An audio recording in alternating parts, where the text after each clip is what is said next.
মাদারীপুরের শিবচরে পাঁচচর গ্রামের ভ্যান চালক বাবা ও পরের বাড়িতে গৃহকর্মীর কাজ করা মায়ের সন্তান সামিয়া আক্তার এবার এসএসসি পরীক্ষায় জিপিএ 5 পেয়ে এসএসসি পাশ করেছে।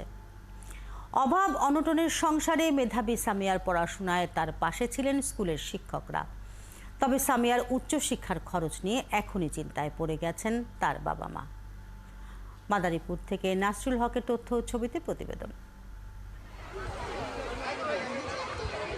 রবিবার এসএসসি পরীক্ষার ফল প্রকাশের পর খুশি মাদারীপুরের শিবচর উপজেলার পাঁচচর বালিকা উচ্চ বিদ্যালয়ের শিক্ষার্থীরা।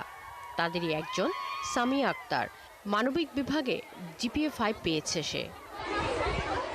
সামিয়ার বাবা নদী ভাঙনে নিঃস্ব আব্দুল লতিফ ভুইয়া জীবন সংগ্রামে ভ্যান চালান। পরের বাড়িতে কাজ করেন মা রওশনারা।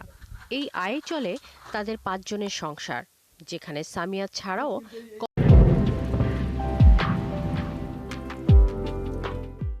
কলেজ ও স্কুলের শিক্ষার্থী তার 2 বোন। এমন পরিবেশে থেকে ভালো ফলাফলের জন্য শিক্ষকদের প্রতি কৃতজ্ঞতা জানায় সামিয়া।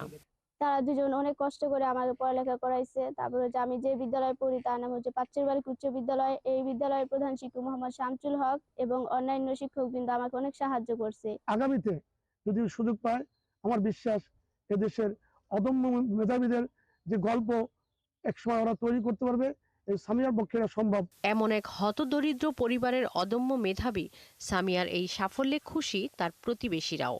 যারা অর্থবিত্ত আছে তারা যদি একটু সহযোগিতা করে, ইনশাল্লাহ এই মেয়েগুলা স্বাবলম্বী হবে এবং ভালোভাবে লেখাপড়া করার সুযোগ পাবে। তবে মাঝে মধ্যে অসুস্থ হয়ে পড়েন সামিয়ার মা। তখন সংসার চালাতে কাজ করতে হয় সামিয়াকে।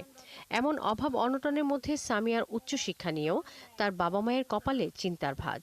তার পড়ালেখার মধ্যে যদি কেউ আগে আসে যে আমরা ঠিক আছে সহযোগিতা করে আমি মেয়েটারে পড়ালেখা করামো, তাহলে আমার পক্ষে সম্ভব হইতো। 3000 টাকা কাজ বেতন পাই, মানুষের বাড়ি কাজ করে হে দিয়ে আমার স্বামী কাজ করে, এরা দুজনে মিলে 3টা মেয়ে লেখাপড়া করি। সামিয়ার এক বোন শিবচর সরকারি বরমগঞ্জ কলেজের 2য় বর্ষের ছাত্রী। ছোট বোন পড়ে একটি প্রাথমিক বিদ্যালয়ে 3য় শ্রেণীতে।